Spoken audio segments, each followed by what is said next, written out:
Hello and welcome to the channel. Central Bank of Nigeria Governor Godwin Emefiele was on Friday night suspended by the federal government. Not long after, he was picked up at his Lagos residence by the Department of State Service (DSS) and flown to Abuja for interrogation. A lot of people have reacted to Emefiele's suspension and subsequent arrest. Labour Party, in their own reaction, has told President Tinubu that if for better if na INEC them they investigate instead of CBN and its governor. Subscribe, like, share, and comment. Thank you. Investigate INEC, not CBN, LP. The leadership of the Labour Party, on its part, faulted the suspension of Emefiele, describing the president's action as vindictive and unconstitutional. Acting National Publicity Secretary of the party, Obiora Ifo, said this in Abuja yesterday. He said, Labour Party is disturbed by the decision of President Tinubu to suspend Emefiele, albeit unconstitutionally without seeking the permission of the National Assembly, and we insist that the action was not in good taste and sounds punitive. This is what Nigerians will face in the APC government, where perceived enemies are dealt with, perceived opposition parties and their members are dealt with, even when they are protected by the law. If indeed there is any government agency that should be investigated with this utmost urgency, should it not be the Independent National Electoral Commission (INEC) on its chairman, Professor Mahmood Yakubu? This is the institution that is responsible for the mockery of our democracy. This is an institution which asked for and received 355 billion naira in taxpayers' money to conduct the worst ever election in the history of Nigeria and sub-Saharan Africa. This is an election umpire that has shamelessly chosen to be partisan during and after the election, even at the tribunal. We urge the APC-led government to carry out a thorough investigation of the CBN and particularly the last APC government's interference in the operation of the Apex Bank. Nigerians will not tolerate political and peripheral investigation. We suggest a forensic auditing by an independent firm, and by so doing, maybe the real culprits, not just Emefiele, will be unearthed.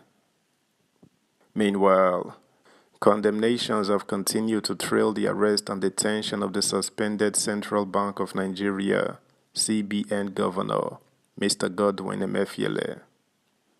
The Department of State Service (DSS) yesterday admitted that the embattled Apex Bank boss was in its custody after initially denying arresting him.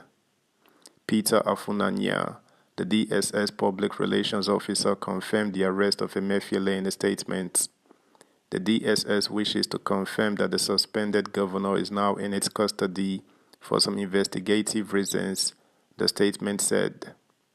The public, particularly the media, is enjoined to apply utmost caution in the reportage on narratives concerning this, the statement warned.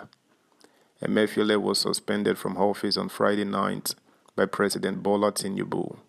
In a statement by Willie Bassi, Director of Information at the Office of the Secretary to the Government of the Federation, his suspension was due to an ongoing investigation of his office and the planned reforms in the nation's financial sector. Emefiele assumed office in 2014 after succeeding Lamido Sanusi, who was equally suspended from office under controversial circumstances by President Goodluck Jonathan a few months before the expiration of his tenure. Meanwhile, legal luminary Olisa Agbakoba has described Emefiele's arrest as a shock. Agbakoba, in a statement by his media relations officer, Niyi Odumorayo, said the suspension of the CBN governor from office is not a surprise as his tenure was way beyond monetary policy. but confirmation by the DSS that Emefiele is in its custody comes as a shock.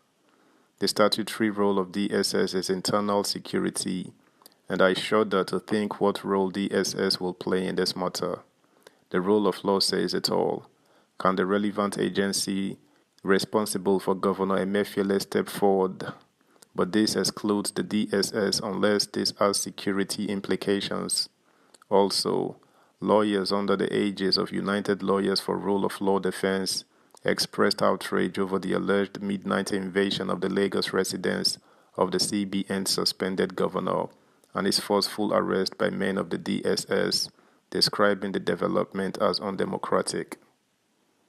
In a press statement yesterday by their leader, Honorable Obe Albert, the lawyers argued that arresting Emefiele despite a subsisting court order barring his arrest was against the norms of the rule of law. They subsequently called for his release out of respect for the courts and the rule of law. Similarly, the Niger Delta Rights Advocates (NDRA) have alleged infractions on the rights of the suspended CBN governor following the manner he was arrested by men of the DSS. Subscribe, like, share, comment, and please turn the notification bell on. Thank you. The national coordinator of NDRA, Bright Ngolo, said the group is constrained to draw public attention to an obvious infraction on the rights of Emefiele, who until Friday was the CBN governor. The reports we have is that operatives of the DSS stormed the Lagos residence of Emefiele in the dead of the night, blindfolded him and forcefully took him away in a manner suggestive of abduction. As rights advocates, we should not live in a nation where all manner of Gestapo-style arrest will be made in the name of getting people to question them or account for perceived misdeeds.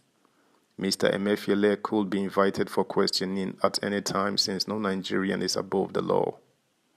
However, we are also concerned that there is a judgment by a competent court in suit number GAR-CV 412022 instituted by the Incorporated Trustees of the Forum of Accountability on Good Leadership, where Justice M.A. Hassan barred the DSS, Attorney General of the Federation, the Economic and Financial Crimes Commission, and the Central Bank of Nigeria, who were listed as first, second, and fifth defendants from arresting Emefiele.